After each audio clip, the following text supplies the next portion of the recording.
भगवान बाबा हनुमानजी को प्रणाम। महान त्यागी बाबा जुमदेवजी को प्रणाम। परमात्मा एक। माझा अनुभव, मनात शंका निर्माण झाल्याने घरातील 3 तोळे सोने चोरी झाले। भगवंताला क्षमा मागता सोने स्वतः चोरांनी घरी आणून दिले। माझे नाव सौ.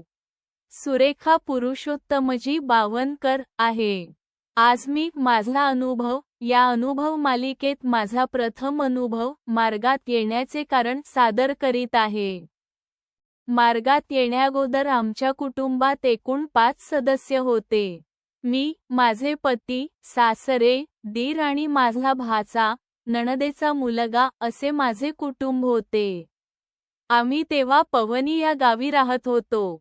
माझ्या पतीची नोकरी व्यवस्थित नसल्यामुळे मी आणि माझे पती काही महिन्यानंतर नागपूरमध्ये राहण्यासाठी आलो।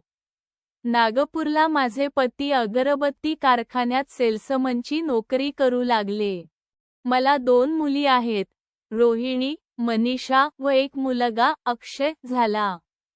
त्यानंतर पुन्हा आमचे 5 सदस्यांचे कुटुंब झाले, परंतु मुलगा 7 दिवसाचा असताना त्याची तब्येत खूप खराब झाली। तो कसेतरी करू लागला। आम्हाला काही समजले नाही। माझ्या मुलाला जयस्वाल हॉस्पिटलमध्ये भरती करण्यात आले। तो त्या दवाखान्यात 17 दिवस भरती राहिला। त्याला त्यावेळेस त्या दवाखान्यात 20 ते 25 हजार रुपये इतका खर्च लागला। त्यामुळे आमची आर्थिक परिस्थिती खूप खालावली होती। काही दिवसांनी त्याची तब्येत चांगली झाली। त्यानंतर त्याला आम्ही घरी घेऊन आलो।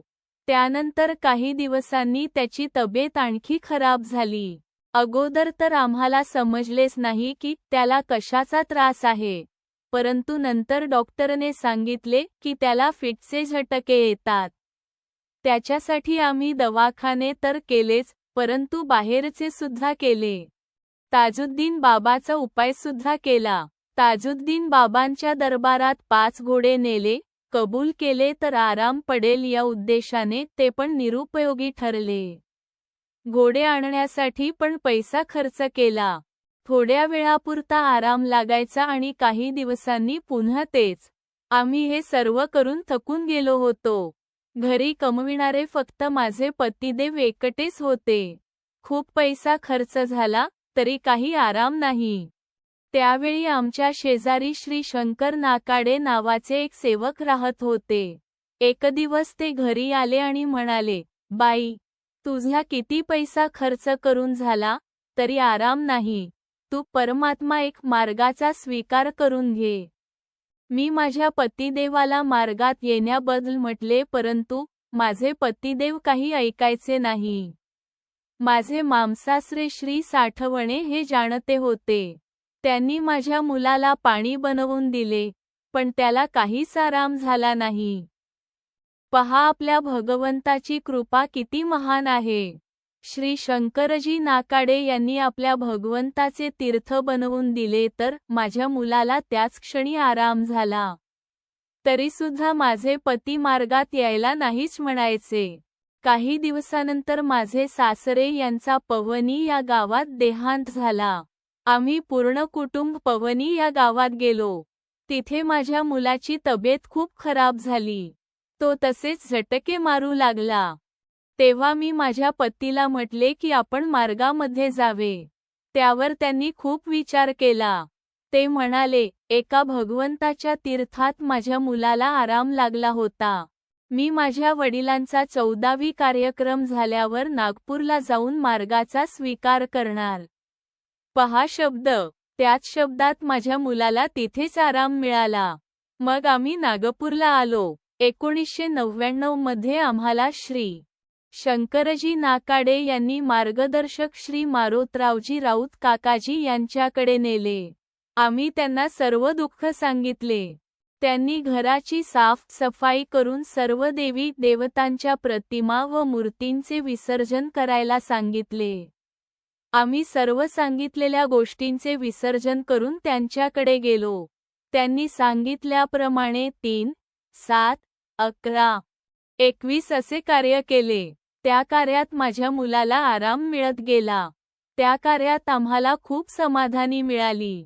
माझ्या मुलाचे फिटचे दौरे येणे पूर्णत बंद झाले व त्याच्या औषधी सुद्धा बंद झाल्या. आमची खालावलेली आर्थिक परिस्थिती देखील सुधारली.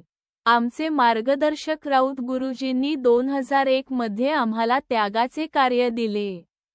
आमच्या त्यागाचा कार्यात कोणतीही अडचण आली नाही व त्याग चांगल्या प्रकारे यशस्वी झाला. आमच्या घरचे त्यागाचे हवन सुद्धा चांगल्या रीतीने पार पडले. परमात्मा एक मार्गात आल्यानंतर आम्ही खूप सुखाचा संसार करू लागलो. परंतु काही वर्षानंतर माझ्या घरून माझे 3 तोळे सोने चोरी गेले होते. मी भगवंताला रोज विनंती केली आणि पहा भगवंताची कृपा किती जागृत आहे.